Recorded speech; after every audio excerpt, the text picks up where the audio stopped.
ওড়না খোলা আঁচল তোলা যদি আধুনিকতা হয়, তাহলে বন জঙ্গলের একেবারে পোশাকহীন শিয়াল কুকুরকে আপনাদের থেকে অত্যাধুনিক নয়? অবশ্যই তো তাই, কারণ আপনারা তো চাচ্ছেন যে খোলামেলা ভাবে নিজেদেরকে প্রদর্শন করতে। শিক্ষার ব্যানারে নারী অধিকার, সম অধিকার, এই অধিকার সেই অধিকার, নানান রকম ভাবে আপনারা নিজেদেরকে উপস্থাপন করতে চাচ্ছেন ক্যামেরার সামনে পেছনে, সমাজে বিভিন্ন অকেশনে লম্পঝম্প নৃত্যশালা, নানান রকম খোলামেলা নিজেরা নিজেদেরকে বলতে চাচ্ছেন। শিক্ষার ব্যানারে নানান রকম নামে বেনামে স্লোগানে দেশ বিদেশে নিজেদেরকে দেখাতে চাচ্ছেন। অন্যদের চেয়ে আমরা ব্যতিক্রম, আমরা অত্যাধুনিক, আমরা ফ্যাশনেবল, আমরা শৈল্পিক।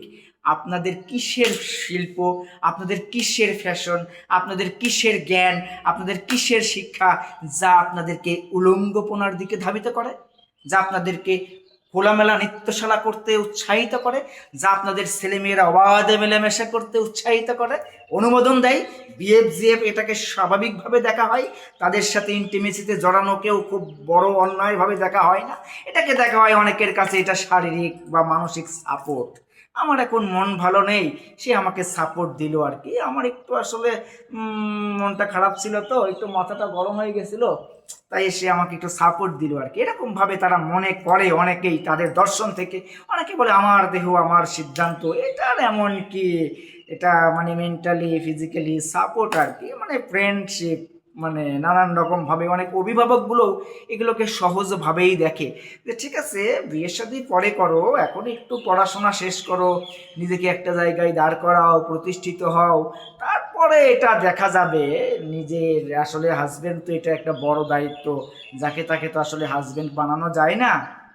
একটা সময়ে গিয়ে এটা নিও, এখন আগে জীবনটাকে উপভোগ করো, এনজয় করো জীবনটা। অনেক মেয়েরাও নিজেদের অবস্থান থেকে এটা মনে করেন, বিশেষ করে যারা স্বনির্ভরতার দাবিতে বেশ সক্রিয়। অনেকে বলেন যে মানে আজকাল যে যদি থাকে জামাই লাগে না তার কামাই। হ্যাঁ, অনেক মায়েরাও তাদের মেয়েদেরকে শেখান যে থাকে যদি তোমার জামাই লাগবে না, থাকে যদি তোমার কামাই লাগবে না আর জামাই। কারণ ও সকল মায়েরা নিজেরাই ওরকমভাবে নিজেদের স্বামীকে সম্মান করেও না।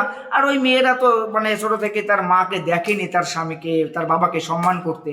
তো এভাবে তারাও আর ওরকমভাবে স্বামীর প্রতি আন্তরিকতা বা স্বামীকে সম্মান করা বা স্বামী নির্ভরতা ওটা শেখেনি, তারা শিখেছে স্বনির্ভরতা। তো স্বনির্ভর হতে গিয়ে যেখানে তারা কর্ম করে আর কি, সাধারণত মেয়েরা যেখানেই কর্ম করুক না কেন, সেখানে তো আরও অসংখ্য ছেলে মেয়ে মানে একসাথেই থাকে, অন্যান্য ছেলেরাও থাকে। তো একটা মেয়ে যখন অন্যান্য ছেলেদের সংস্পর্শে যাচ্ছে, অন্যান্য ছেলেদের বিচরণ আছে, তেমন কোনো জায়গায় উঠা বসা করছে, তাদের সাথে একসাথে কাজকাম করছে, তাদের সাথে কথাবার্তা বলছে, হাসি তামাশা করছে, বিভিন্ন সময়ে তাদের আবেগ অনুভূতি ভাগ করছে, অনেকে অনেকের সাথে অপ্রত্যাশিতভাবে ঘনিষ্ঠ হয়ে যাচ্ছে, নানান রকম সখ্যতা গড়ে তুলছে। অনেক মেয়েরা তো মনে করেন যে নিজেদের একটা অবস্থান তৈরি করার জন্যে বা মোটামুটি প্রমোশন পাওয়ার জন্যে সিনিয়রদের সাথে ইন্টিমেসিতে পর্যন্ত জড়িয়ে যায়, ঘুরতে যায়, এই যায় সেই যায়। হ্যাঁ, নানান রকমভাবে তাদের কাছ থেকে রেস্তোরাঁয় খাচ্ছে, শপিং মলে গিয়ে কেনাকাটা করছে, নানান রকমভাবেই কায়দা করে ফায়দা নিচ্ছে। উভয়ের কাছ থেকে মানে কায়দা করে ফায়দা নিচ্ছে। এগুলো বিভিন্ন নাটক সিনেমাতেও দেখবেন যে অনেক মানে মডেল টডেল, মানে নায়িকা মডেল আর কি, হ্যাঁ, তারপরে নায়িকা আর কি, লাইকা, বুঝলেন না, এরা সব ওরকমভাবেই চলছে।